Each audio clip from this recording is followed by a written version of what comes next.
Tu peux y aller quand tu veux. Eh bien, bonjour tout le monde.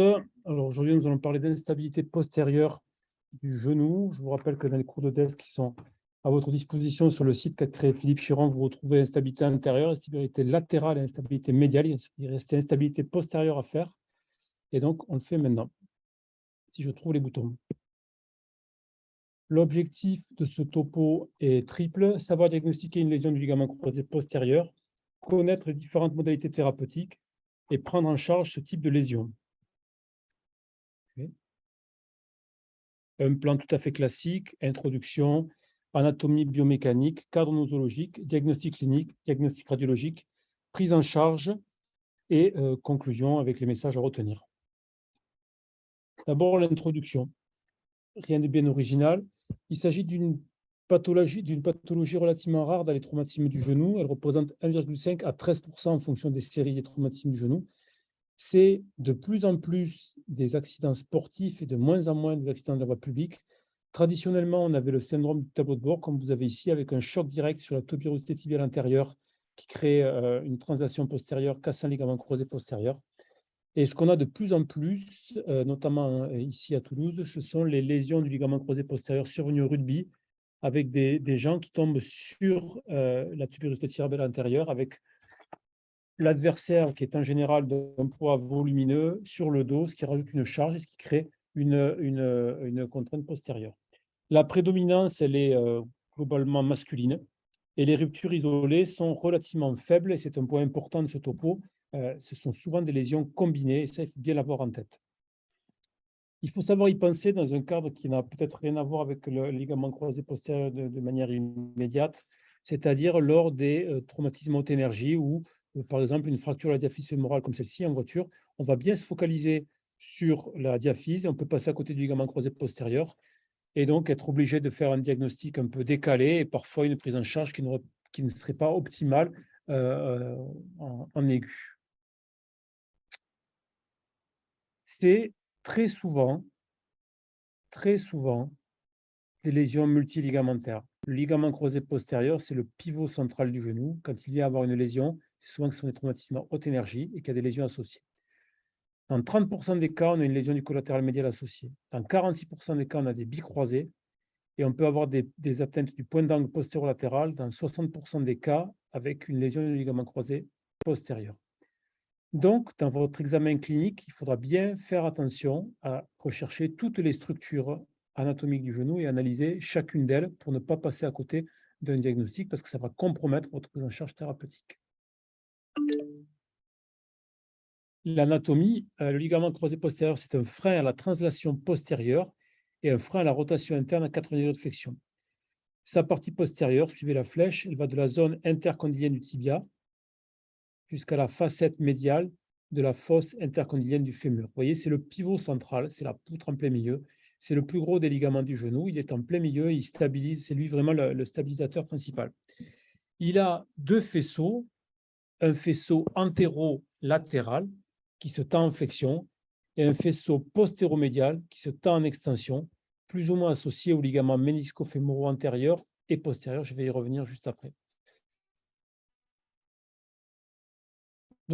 Donc, ce ligament croisé postérieur, et ça c'est très important de le comprendre quand on fera de la chirurgie, et vous le verrez dans la démonstration que je vous ferai tout à l'heure.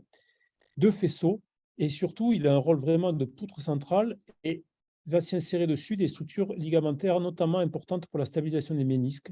Le ligament de Humphrey, il manque le E, pardon, ici, et le ligament de Ruysberg, antérieur et postérieur, qui vont aller sur la cône postérieure du ménisque interne, et qui peuvent expliquer que dans certains cas, vous allez avoir une instabilité simplement antéro-postérieure au niveau chez le patient, et que des fois, vous allez avoir une instabilité rotatoire associée, en général postéro-latérale, associée, qu'il faudra ne pas méconnaître pour prendre en charge de manière concomitante.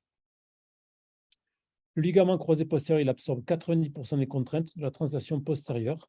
Et donc, quand il est cassé, vous avez une tendance à la translation postérieure spontanée du fait de la pente tibiale. La pelote tibiale regarde vers l'arrière et donc spontanément, il va y avoir une translation postérieure si le ligament est cassé à 90 degrés de flexion, qui va être d'autant plus augmentée si vous faites des clichés dynamiques. Pour le diagnostic, on y reviendra juste après. Le cadre nosologique, on a déjà abordé l'idée du traumatisme. Ce qui est vraiment important de comprendre, c'est qu'il y a deux types de lésions, deux types de choses. Il y a le caractère aigu, où il va falloir regarder bien la lésion ligamentaire, chercher des lésions ligamentaires associées, chercher des lésions osseuses associées, notamment des arrachements osseux, et faire le tour de la question au niveau du genou. Et il y a un diagnostic qui est plutôt chronique, chez des gens qui s'est passé inaperçu, avec un diagnostic qui a été loupé, une instabilité qui est en général beaucoup plus importante, car souvent sous-estimée ou mésestimée, et donc les patients, avec le temps, commencent à développer une symptomatologie importante du tiroir postérieur. Le diagnostic clinique, comment il se réalise?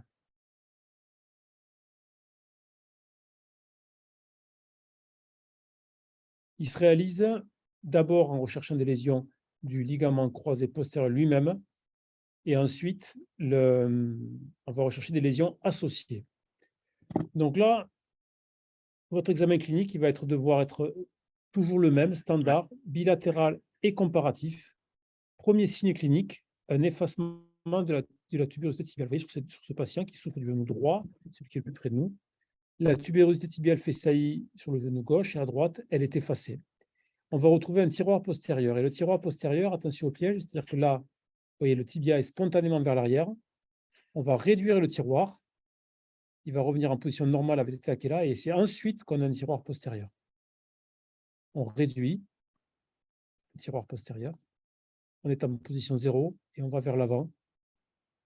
Là, on retrouve un tiroir antérieur positif. C'est un tiroir postérieur positif. Ce n'est pas un gros tiroir antérieur, c'est un tiroir postérieur qui se réduit et qu'ensuite on peut repartir vers l'arrière. Attention de ne pas vous faire piéger. Les premières fois, vous aurez examiné ce genre de patient. Pour être complet en termes de sémiologie, le test de Godfrey, qui consiste à mettre le patient en décubitus dorsal, mettre le tibia à l'horizontale et spontanément, on va avoir un relevement de la tubérosité. L'idée ici, c'est de majorer avec la gravité l'avalement qu'on a sur un patient en décubitus classique. Dernier test, le test actif du quadriceps, c'est-à-dire que le quadriceps, en se contractant, réduit la translation de la tubérosité tibiale vers l'arrière. C'est assez caricatural, notamment dans les laxités vraiment importantes. Et donc ensuite, tout le but de la manœuvre est de rechercher l'ensemble des structures. Donc les plus associés, c'est le collatéral médial et notamment le collatéral externe. En médial, je ne reviens pas sur le détail, vous allez rechercher en extension complète et en flexion à quelques degrés un bâillement important. Plus le bâillement est important, proche de l'extension, plus grave c'est. Je reformule. Un genou qui bâille en extension complète en médial a une atteinte plus importante qu'un genou qui bâille à 30 degrés de flexion du fait de la détente des ligaments. Donc ça, c'est un testing important. Si la lésion est de grade élevé, il faudra faire une chirurgie combinée à celle du ligament croisé postérieur. En externe, nous avons à peu près les mêmes notions. On va d'abord rechercher le ligament collatéral latéral en le palpant dans la position de cabote, comme vous voyez ici. Le bâillement va se tester à 30 degrés de flexion et en extension complète. Là aussi, 30 degrés de flexion est moins grave qu'en extension complète. Il faut que vous appreniez à le retenir. C'est un genou qui ouvre en extension complète, est un genou plus embêtant.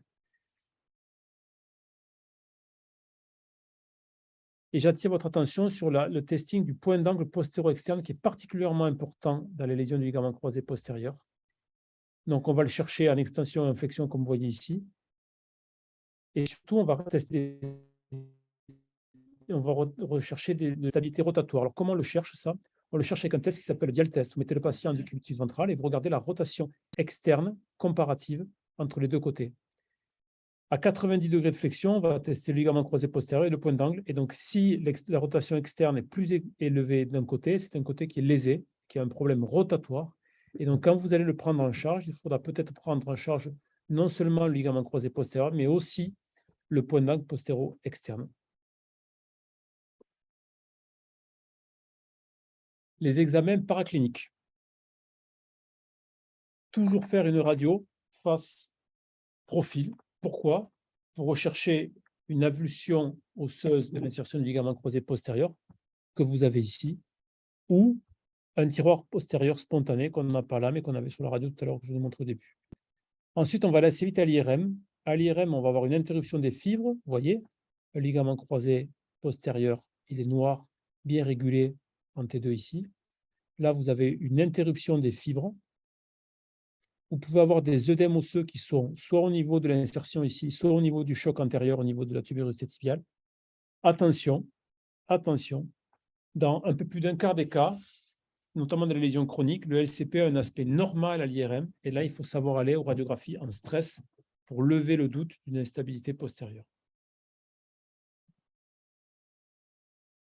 Voici un autre exemple plus grossi avec le ligament croisé, avec l'arrachement osseux de la surface rétrospinale et une lésion du ligament croisé postérieur.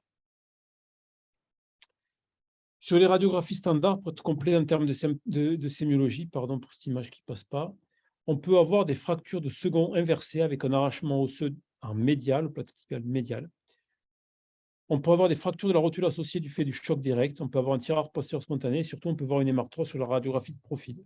Donc, la fracture de second inversé, je peux dire que moi, je n'en ai jamais eu à être confronté à ça, mais ça fait partie des signes sémiologiques décrits pour les lésions du ligament croisé postérieur.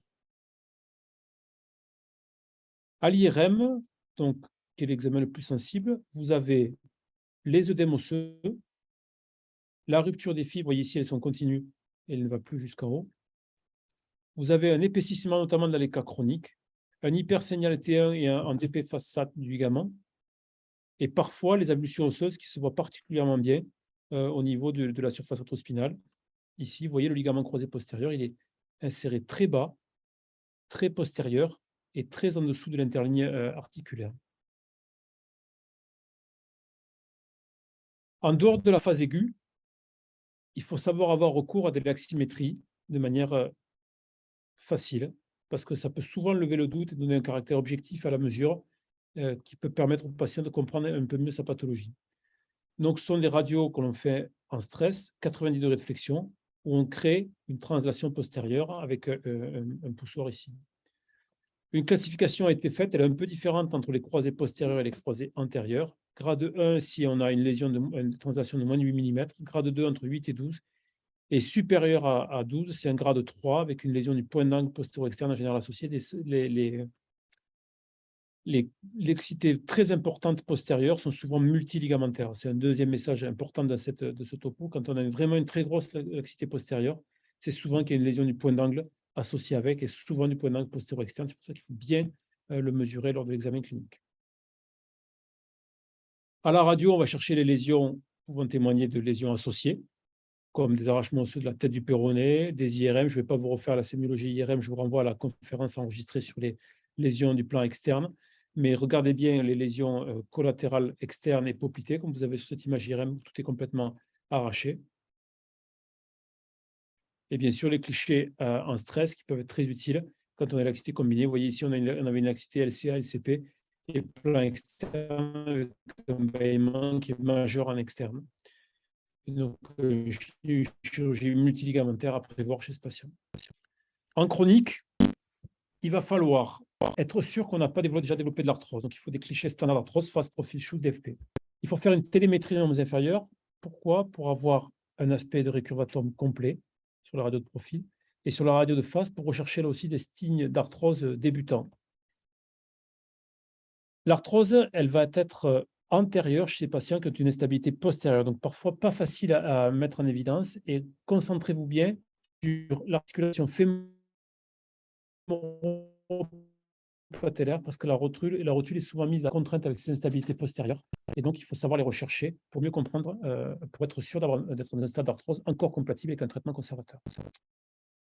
La prise en charge thérapeutique. Première option, traitement non chirurgical, traitement orthopédique ou fonctionnel. Deuxième option, traitement chirurgical qui peut être aigu, réinsertion ou ligamentoplastie, ou chronique, avec ligamentoplastie plus ou moins des ostéotomies. Le traitement non chirurgical, il va nécessiter une immobilisation avec ce qu'on utilise ici, qu'on appelle LCP dynamique, qui à chaque fois que le patient plie la jambe, va entraîner un tiroir antérieur, va pousser le tibia vers l'avant, tout ça pour permettre la cicatrisation du ligament croisé postérieur, qui lui a un très bon capital de cicatrisation. Le protocole de rééducation doit être adapté. Je peux vous le faire passer. On a un protocole qui est relativement bien fait à plusieurs étapes avec des schémas et des photos. L'objectif est de combattre tout ce qui va faire une translation postérieure du tibia. Donc, pendant les 6 premières semaines, on ne travaille pas les ischio-jambiers, on ne fait que des étirements. Et on renforce que le quadriceps pour faire une espèce de suture osseuse directe, c'est-à-dire que c'est le quadriceps qui va ramener en permanence le tibia vers l'avant. Et cette attelle va permettre d'immobiliser le patient et de corriger le tiroir postérieur. Elle va être conservée pendant 3 mois, en post-traumatique immédiat. Le traitement chirurgical, alors en aigu, il est rarement indiqué, sauf en cas d'évolution osseuse, on va y venir juste après, sauf dans les cas de grade 3 avec de l'excès multiligamentaire, ça me semble évident, et on fera des réinsertions de ligamentoplastie. Donc, vous voyez cette radiographie de profil, on a une translation postérieure spontanée. Avant de vous lancer dans une reconstruction du ligament croisé postérieur dans ce type de radio, il faut que vous soyez sûr que la déformation soit réductible. Ce qui n'est pas toujours le cas. On a parfois des cupules, notamment médiales, qui empêchent d'avoir une réduction. Et donc, se lancer dans une reconstruction du ligament croisé postérieur sur un genou qui n'est pas réductible va conduire à un échec. Donc, cette réduction clinique, vous devez la mesurer de manière clinique et vous devez bien la contrôler avant de vous lancer dans une chirurgie. En cas d'arrachement osseux, je préconise une technique à ciel ouvert. Désolé pour la qualité de la photo, qui se passe en décubitus ventral. C'est très bien écrit dans Maîtrise orthopédique, cette technique opératoire. On repère le semi-membraneux, le pli de flexion et la parallèle au pli de flexion passant par le sommet de la tête du péroné. Vous incisez droit devant, vous passez droit dans le gastrocnémique médial et vous tombez sur le pied du LCP. Et donc, vous pouvez faire une réinsertion directe que moi, je préfère par vis. Vous voyez, c'était l'exemple que je vous ai montré tout à l'heure, ici. Et donc, vous arrivez directement dessus et vous pouvez avoir une force compressive sur les vis, avec ou sans rondelle. Ça, c'est une vis en elle-même permet de bien ramener ce capot osseux et de bien le fixer après avoir nettoyé la zone. Donc, décubitus ventral,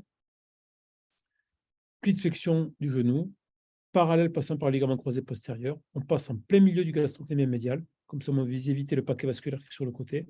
Vous le traversez, vous tombez nez à nez avec l'insertion du ligament croisé postérieur. Je vous remontre ici les cas post-opératoires. Pour ce qui est de la reconstruction, et ça, c'est la partie qui est un peu le challenge, la partie chirurgicale et ligamentoplastie qui fait bien peur en début d'expérience parce que ça a vraiment la réputation de quelque chose de difficile, de long, de risqué.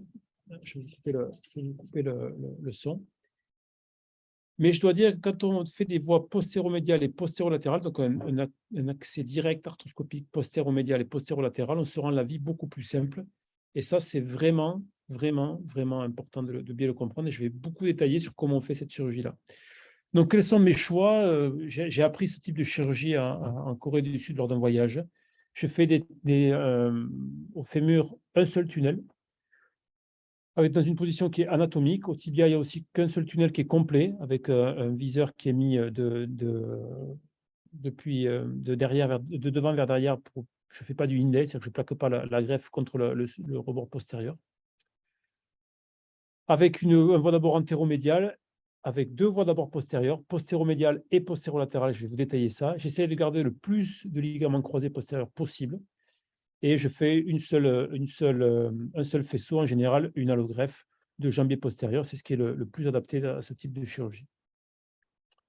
Ça, c'est vraiment ce qui a changé la donne, et qui a changé ma façon de faire. C'est l'abord transeptal qui permet d'avoir une vue complète tibiale, et c'est vraiment ça qui change les choses. Donc, je me permets ce petit livre, ce petit film que Bertrand Sonicoté a passé. Donc, voilà comment on fait les voies d'abord postéromédiales et postérolatérales, patient en décubitus dorsal, appui poplité, 90 degrés de flexion. Rien d'extraordinaire à ce stade-là. On va d'abord faire une voie postéromédiale qui devrait être faite la plus proche possible du condyle ici. Vous voyez le ménisque interne qui est là. Une fois qu'on a fait cette voie d'abord, on va aller coller les shaver, vous voyez ici, au ras du septum. Et on peut inverser sa voie d'abord pour pouvoir voir le shaver arriver de l'autre côté et donc traverser le septum et ouvrir toute la paroi postérieure du compartiment postérieur qui est divisé en 2 par ce septum.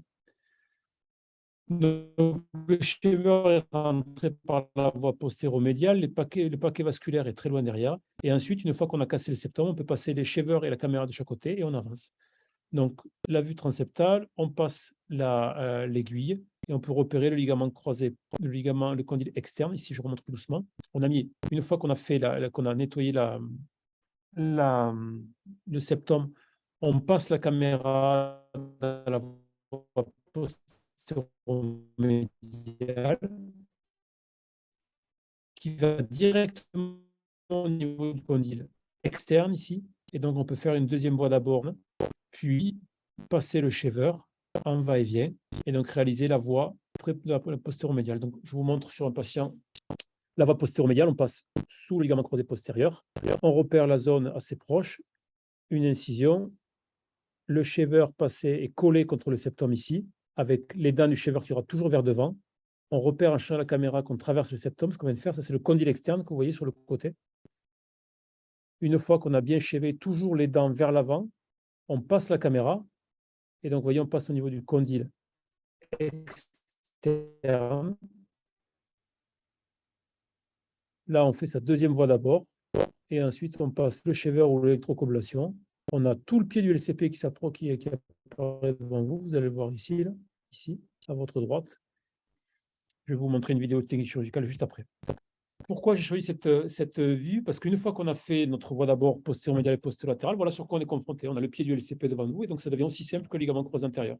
Vous avez les fibres musculaires du poplité ici qui prouvent que je suis assez bas. Vous avez un contrôle direct sur tout le footprint, et il suffit de mettre la broche en plein milieu, puis de faire un tunnel et passer la greffe. Ça devient aussi simple que le ligament croisé antérieur. Les avantages, ils sont plusieurs. D'abord, on a un contrôle neurovasculaire, parce qu'on a une voie d'abord, on voit ce qu'on fait. On a une vue complète du pied du ligament croisé postérieur. On a un accès facile à tout ce pied, donc on peut le débrider et on peut facilement faire passer la greffe. Et l'histoire de killer turn qu'on voit dans les livres avec cette technique, vous ne l'avez pas. On peut garder le plus de tissu possible. On n'a pas besoin d'amplificateur de brillance. Et on peut facilement faire passer les fils guides en utilisant un relais. Je vais vous montrer comment on fait. Pourquoi les structures vasculaires sont protégées? Tout d'abord, la flexion en elle-même fait translater les structures vasculaires en postérieur. Vous voyez cet exemple entre l'extension complète et la flexion. Et surtout, une fois qu'on a fait le release postérieur, c'est-à-dire qu'on a fait les voies d'abord et qu'on a fait le septum, on a une translation encore plus postérieure des vaisseaux qui les maintient à distance, le release postérieur, met vers l'arrière les vaisseaux. Et comme vous faites deux voies d'abord, vous allez protéger avec vos instruments les broches et la mèche. Donc là, vous voyez ici avec les deux portails, je peux aller attraper la broche que je viens de mettre ici et donc empêcher celle-ci de migrer vers l'arrière et d'avoir une plaie vasculaire en postérieur. Donc deux voies d'abord permet de protéger les vaisseaux.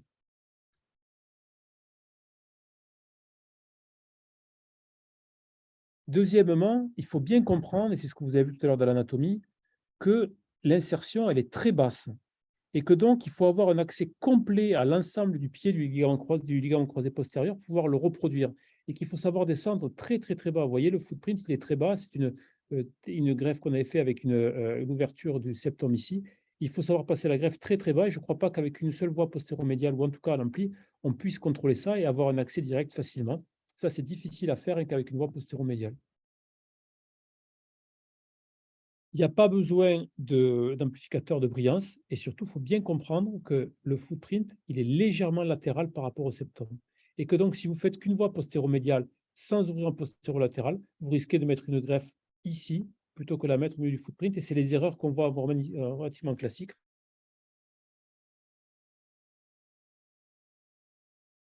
Je trouve pratiquement le footprint du ligament qui a été fait ici alors que son emplacement natif est plus latéral. Donc, il faut deux voies d'abord, à mon sens, pour faire ça.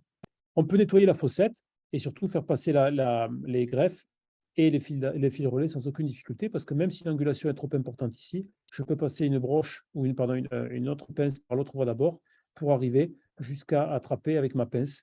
Donc, les voies d'abord postéromédiales isolées, je les trouve plus complexes pour réaliser ce type de chirurgie.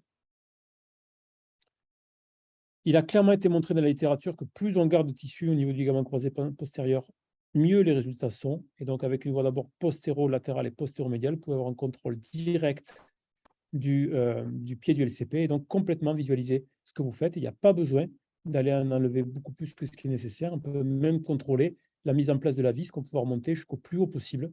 Et donc, on peut s'assurer d'avoir une meilleure préservation possible du footprint. Ce que je vous disais tout à l'heure, ça a été contrôlé par des études sur cadavres et sur scanner. Quand on réalise 2 voies d'abord par rapport à une voie postéromédiale ou même une voie postéromédiale avec un contrôle scopique qui ne se fait que dans un seul plan de l'espace, on ne voit pas antéro-postérieur, on a un meilleur placement de la greffe quand on fait un groupe dans lequel on a fait 2 voies d'abord et qu'on a donc mieux visualisé le pied. Tout ça semble très logique.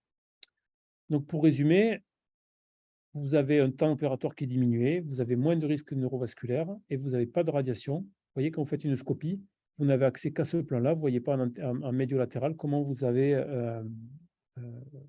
positionné votre broche.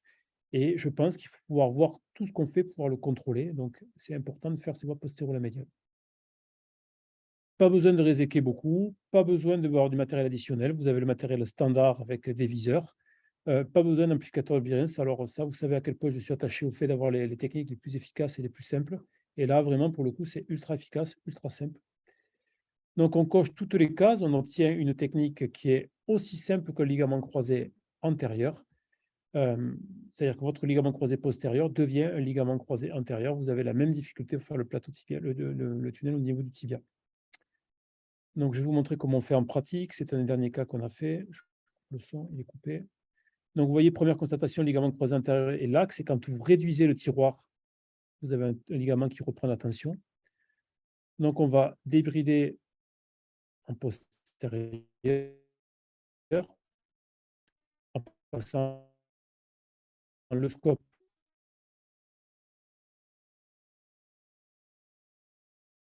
pour faire une voie postéro-médiale et le shaver toujours les dents vers l'avant. Vous pouvez passer la caméra pour aller vers, toujours sous contrôle. Là, le scope, c'est qu'on va progressivement manger le septum. Ce qui va vous donner beaucoup de jours, c'est de réséquer vers le haut. Une fois que vous aurez suffisamment réséqué, vous allez pouvoir repérer où est le pied du plateau tibial, du pied du ligament croisé postérieur qui est ici, et mettre votre broche en plein milieu. Vous allez avoir la broche qui va apparaître ici. Elle va s'arrêter contre le. Elle est là, dessous. Donc, toujours très bas. Et si vous devez vous tromper, trompez-vous plus vers l'externe que vers l'interne. On peut l'attraper avec une broche latérale, contrôle vasculaire. On va faire un méchant en commençant par 5 mm. Et donc, si on veut modifier la position, on va pouvoir jouer avec la broche sur l'autre côté pour pouvoir corriger au fur et à mesure. Le shaver permet d'enlever tous les débris et qui limitent la possibilité et la facilité de monter la greffe. Une fois que tout est réalisé, que le nettoyage est bien réalisé, on va passer le fil guide.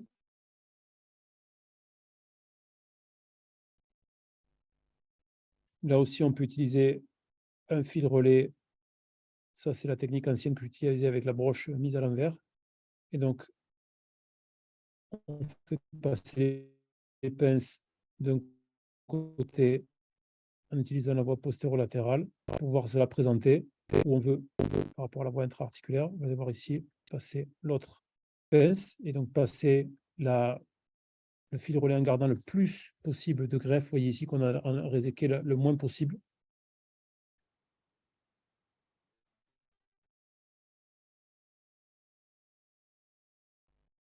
Le fil relais qui est passé. Ensuite, on va s'attaquer à la portion antérieure. Et donc là, il n'y a pas d'ancillaire. C'est la broche que vous allez mettre en plein milieu du footprint en faisant une voie antérolatérale accessoire plus basse. Et vous repérez où est le footprint et vous mettez la broche en plein milieu. Puis on fait un tunnel borgne avec un endo-bouton. Moi, je le fais sans viseur. Je pense que c'est bien plus simple. On a mis la broche en plein dans le footprint. Donc, vous voyez, le condyle est ici. La surface articulaire est là. On est en plein milieu du footprint. Ensuite, on va mêcher sur, vous voyez, la mèche tombe au ras du cartilage sur environ 20 mm de profondeur. On débride, on nettoie autour de la broche pour avoir un accès facile quand on veut monter la greffe et qu'on puisse monter l'endo-bouton.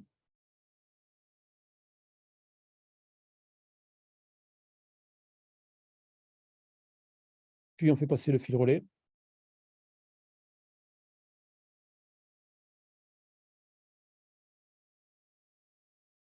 Les deux fils sont récupérés par la voie antéromédiale ou antérolatérale, comme on veut. Attention de ne pas vous piéger dans la graisse de OFA quand vous allez passer les fils. Ça, c'est le piège classique. Il y a beaucoup de relais. Utiliser les fils de couleurs différentes, ça, c'est une vieille vidéo qu'on avait faite. Maintenant, on fait avec des fils de couleurs différentes, c'est quand même bien plus simple. On a bien appris nos collègues de l'épaule. Et la greffe, elle va passer dans le tibia et dans le fémur.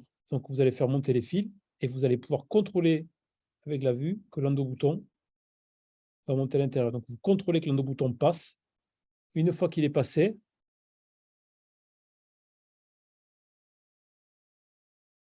on vérifie qu'il se plaque bien. On va le voir passer ici.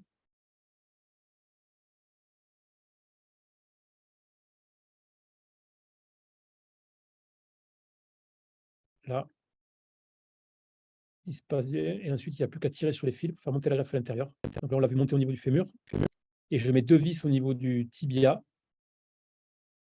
Une très proche de l'ouverture au niveau du plateau tibial et une très proche du cortical. Parce que c'est les endroits où il y a le plus de sensations. C'est des greffes qui ont tendance à se détendre. Donc, il faut vraiment les serrer fort. Et mettre la première vis, donc je mets diamètre taille pour taille le plus proche possible du plateau tibial. Et ensuite, une taille de plus au niveau de l'insertion. Vous voyez, la greffe, elle est très basse au niveau de l'insertion ici. On a mis deux vis à l'intérieur. Avec le plus de remnants possible, conserver le plus de greffes restantes. Et ça, c'est la vision du ligament croisé depuis le côté fémoral. Post-opératoire, c'est l'équivalent du traitement fonctionnel. On protège sa greffe et donc on empêche tout le tiroir postérieur. 3 mois en tout avec cet attelle. L'approche, l'abord transeptal transforme vos ligaments croisés postérieurs en simple croisé antérieur. Vous protégez les vaisseaux et vous pouvez tout contrôler sans avoir besoin de matériel additionnel. Je vous conseille vraiment d'utiliser cette technique. Ne pas oublier en aigu que s'il y a un autre problème, il faut faire les plasties associées, notamment les plasties postérolatérales, c'est très souvent associé, et donc il faut savoir le vérifier et le faire en même temps. Et donc, dans ces cas-là, il faut plutôt plusieurs greffes, donc des allogreffes peuvent être utilisées, intéressantes. Grade 1, 2, c'est-à-dire très petit tiroir conservateur, gros tiroir conservateur, puis reconstruction si instabilité, ou alors, pour certains auteurs, dès qu'il y a 10 mm de tiroir, on va directement à la reconstruction du ligament croisé postérieur. Quand il y a une lésion associée, on fait la chirurgie en aigu. Et quand c'est une lésion chronique, on réalise tout en même temps. Et parfois, on peut faire des ostéotomies pour corriger notamment les instabilités postérolatérales associées.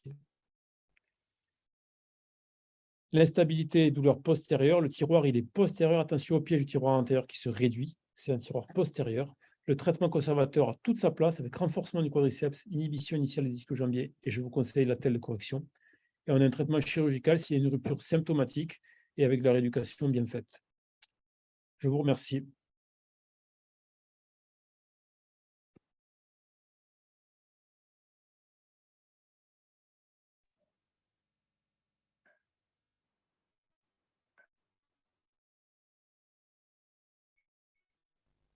Est-ce que vous avez des questions? Merci Étienne. C'est Régis Payal qui te parle. Je n'ai pas pu activer la vidéo, mais j'avais quelques questions.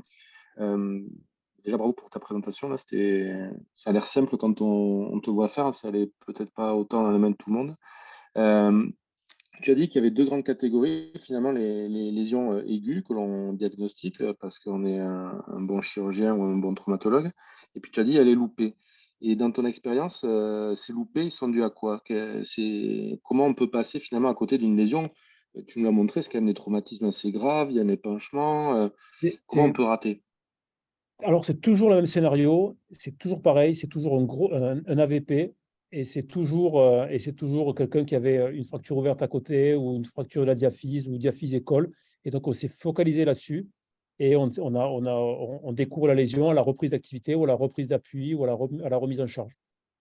C'est toujours comme ça. J'ai plein d'exemples en tête Tu sais à quel point nous sommes un grand centre de traumatologie, le nombre de gens qu'on voit avec des LCP après des fractures de la diaphyse fémorale ou des genoux flottants ou des choses comme ça. C'est toujours la même histoire.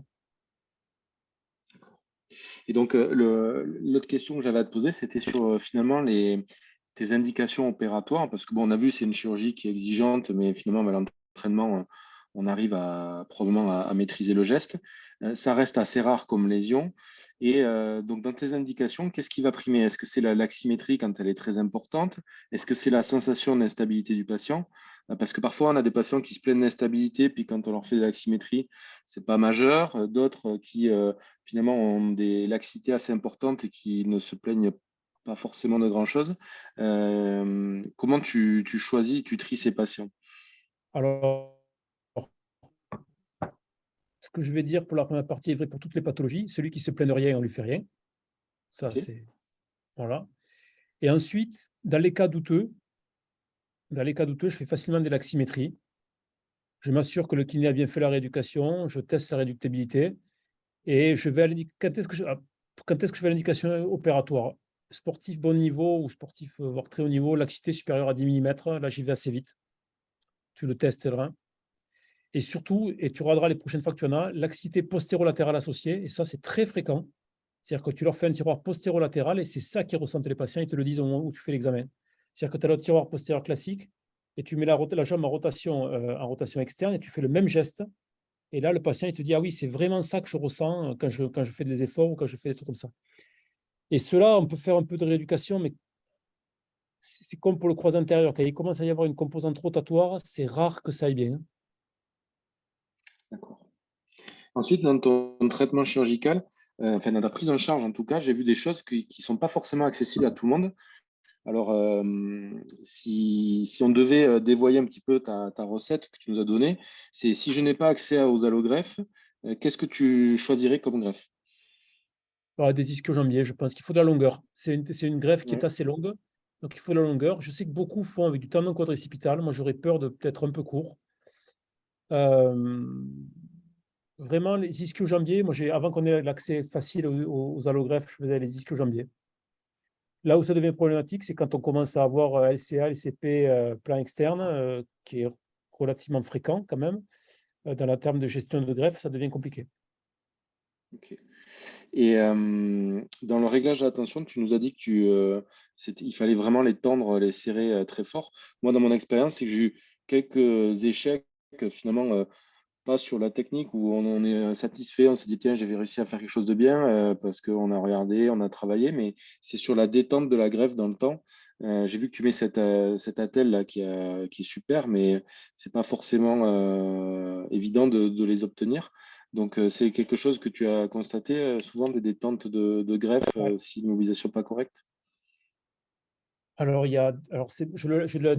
ne l'associe pas à l'immobilisation pas correcte, je l'associe à une détente de la greffe qui est, à mon avis, très fréquente, et que je observais assez fréquemment quand je ne mettais pas les deux vis au niveau du tibia, parce que cette zone-là, quand on commence à faire des LCP, on est vraiment très content d'avoir fait les tunnels, tout se passe bien. Et en général, la vis du croisé postérieur, tu veux la mettre, mais tu ne veux pas la mettre trop loin parce que tu dis, je ne vais pas trop la mettre trop loin, je ne vais pas avoir de problème.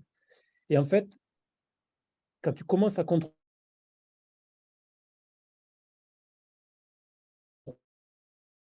en fait, très bien, la première que tu vas mettre. Et donc, quand tu la laisses dans le vide, là, je suis sûr que moi, j'ai plein de patients qui se détendent, de trucs plus classiques qui se détendent, parce que cette zone-là de densité osseuse au niveau du plateau tibial, elle est vide. Tu te rappelles les schémas de Kaplan-G de la distribution Mm. ogivale des travées osseuses, on est vraiment au milieu, en fait, là. On est dans le vide, là.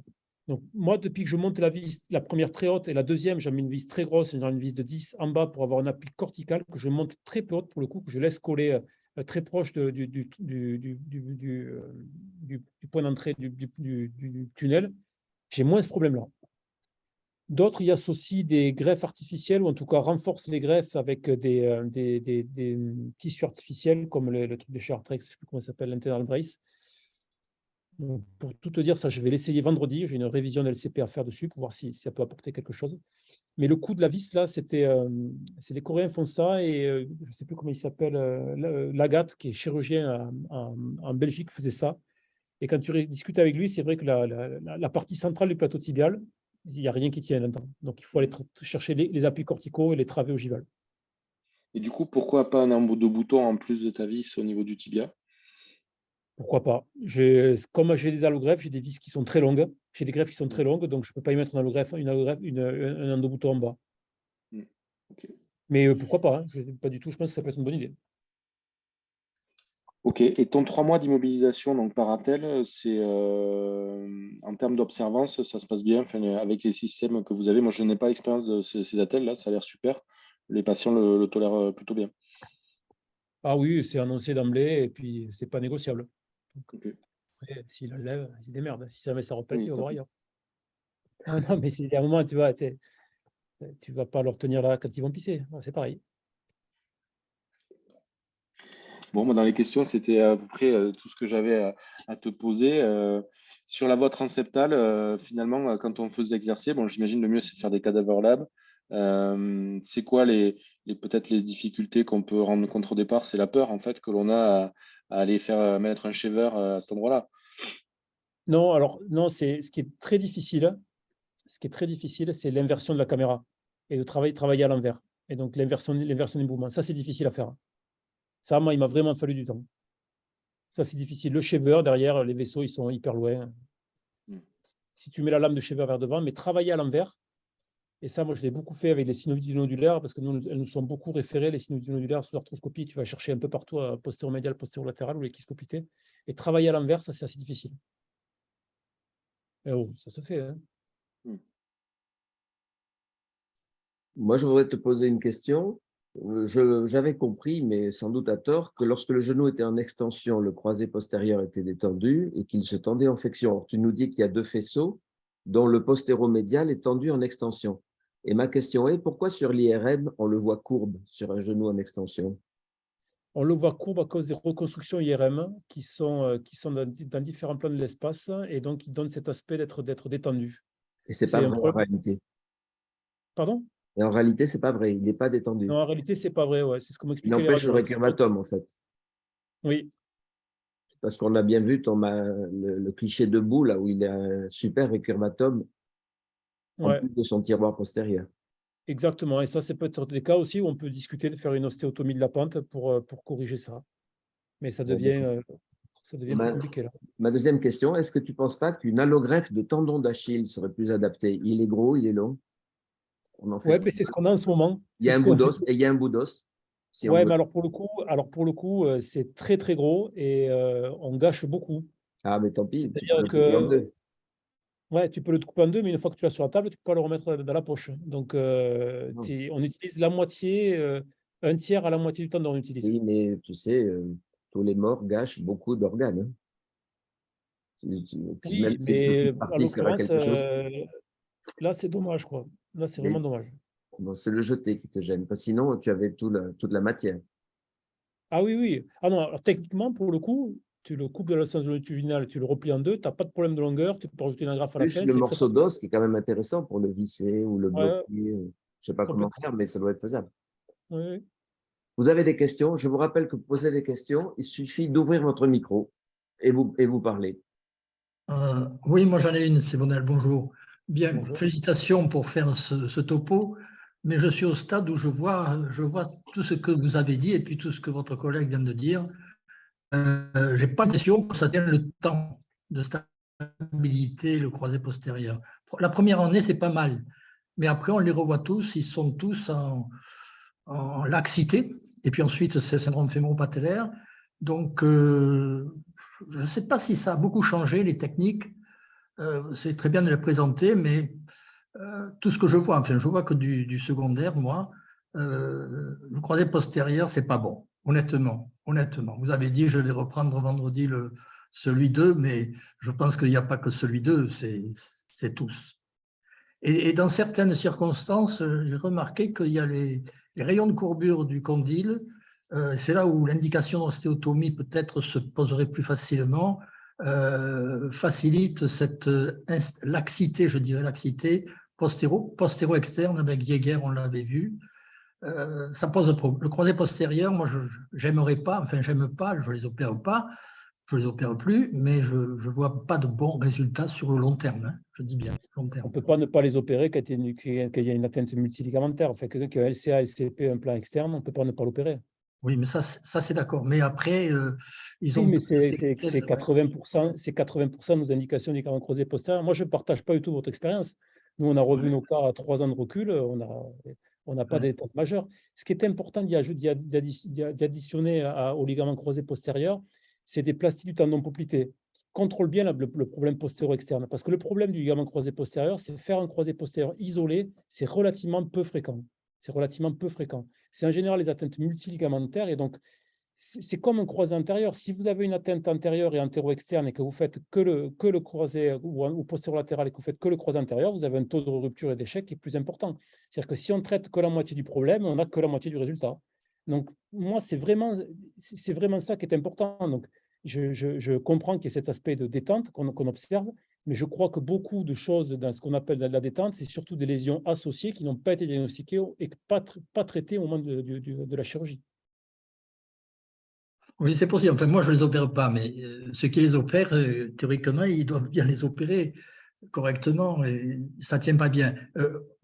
Pour être plus ancienne dans le système, les meilleurs résultats, c'était avec Christian Monsat que je les ai vus ou que j'ai eu même moi-même, c'était utiliser le ligament artificiel, hein. Alors, est-ce Le que Lars. j'ai Ah vu oui, un oui. papier, j'ai vu un papier qui est passé et je pense que c'est le meilleur des, enfin, c'est le meilleur. C'est une des façons de stabiliser le postérieur avec l'artificiel. Ouais, alors moi, je n'ai pas trop détaillé dans le topo, mais effectivement, dans un cas aigu, je pense que si j'ai une luxation de genou qui arrive en urgence et qu'il faut faire quelque chose vite, je pense que l'ars en aigu peut être très, très intéressant.